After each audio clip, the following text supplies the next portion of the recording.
우리 주님으로부터 오는 은혜와 평강이 오늘 하루의 삶을 살아가는 여러분의 삶 가운데 가득하시기를 축복합니다. 성전의 문지기라는 제목으로 역대상 26장 1절에서 19절까지의 말씀을 함께 나누겠습니다. 본문은 레위 자손이 감당하게 될 성전 문지기에 대한 조직과 직무에 관한 내용입니다. 다윗은 앞으로 솔로몬이 건축할 성전을 지키기 위한 문지기 규정을 만들었습니다. 이 역시 24반열로 조직하여 맡겨진 처소에서 직무를 감당하게 한 것입니다.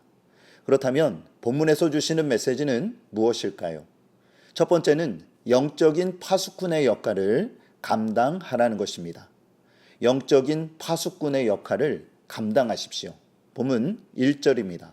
고라 사람들의 문지기 반들은 이러하니라. 아삽의 가문 중 고레의 아들 무셀레마라. 과연 성전에 문지기가 필요할까라는 의문이 들 수 있습니다.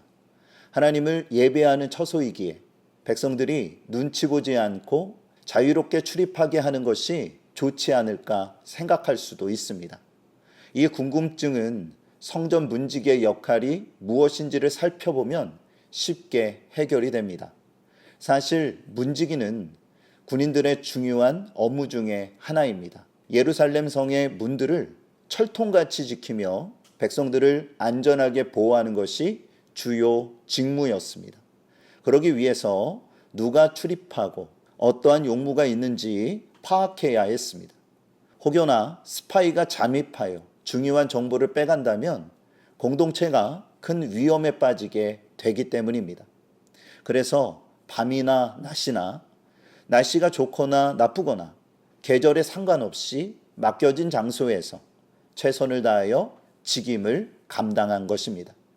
이처럼 성전 문지기의 역할도 그에 못지않게 중요하다라는 것이죠. 그래서 다윗은 강한 용사요, 능력 있는 자라고 표현했던 것입니다. 본문 6절에서 7절입니다.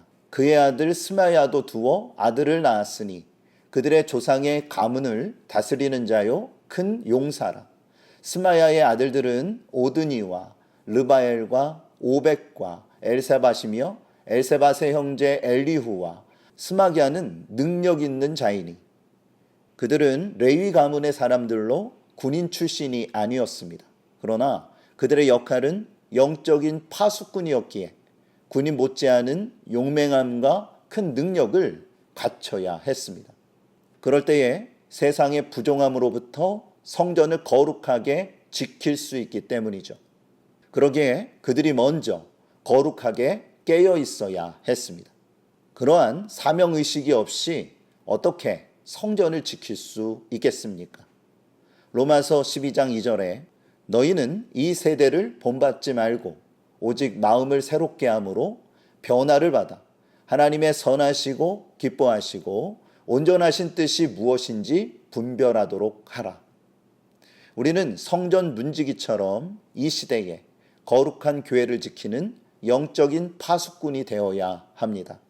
세상의 악한 영향력, 즉 세속과 불법, 그리고 음란과 이단 등이 틈타 역사하지 못하도록 철저히 보호해야 한다는 것입니다. 그러기 위해서 정신을 바짝 차리고 매사에 신중하며 영적인 분별력을 갖추시기를 주님의 이름으로 축복합니다.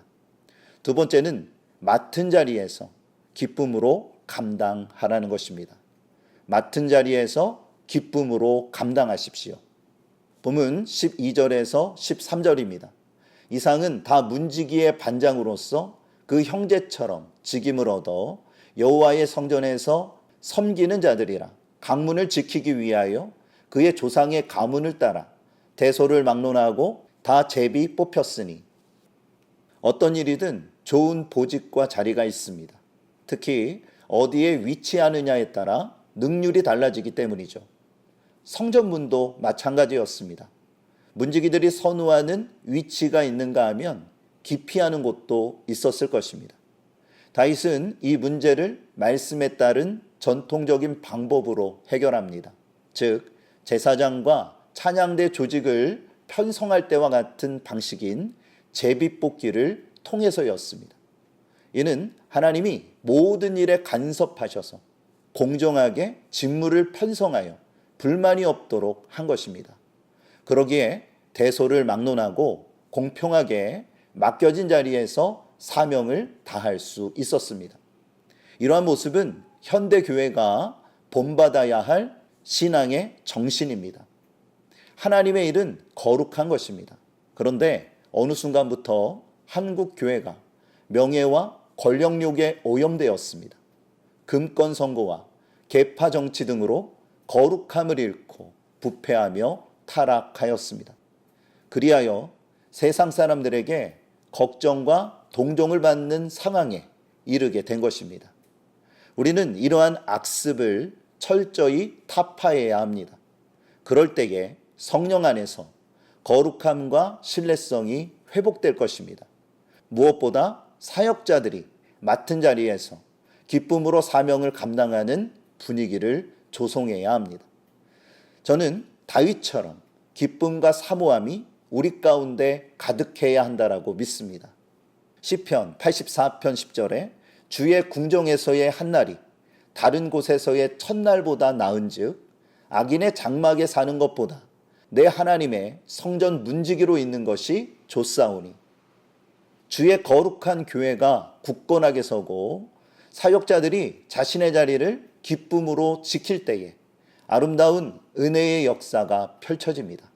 다윗은 부귀영화가 가득한 악인의 장막보다 은혜와 사랑이 넘쳐나는 성전 문지기를 사모했습니다.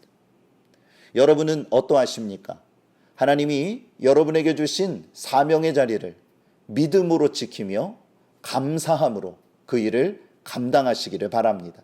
그럴 때에 주가 주시는 기쁨이 넘쳐나게 될 것입니다. 오늘 말씀을 기억하세요. 영적인 파수꾼의 역할을 감당하십시오. 그리고 맡은 자리에서 기쁨으로 여러분의 사명을 감당하시기를 바랍니다. 하나님은 여러분을 사랑하시고 그에 따른 필요한 능력을 항상 공급해 주십니다. 오늘도 성령 안에서 하나님이 기뻐하시는 아름다운 결실을 맺어가는 여러분의 삶이 되어지시기를 우리 주 예수 그리스도의 이름으로 축복합니다. 오늘도 하나님은 여러분과 함께 하십니다.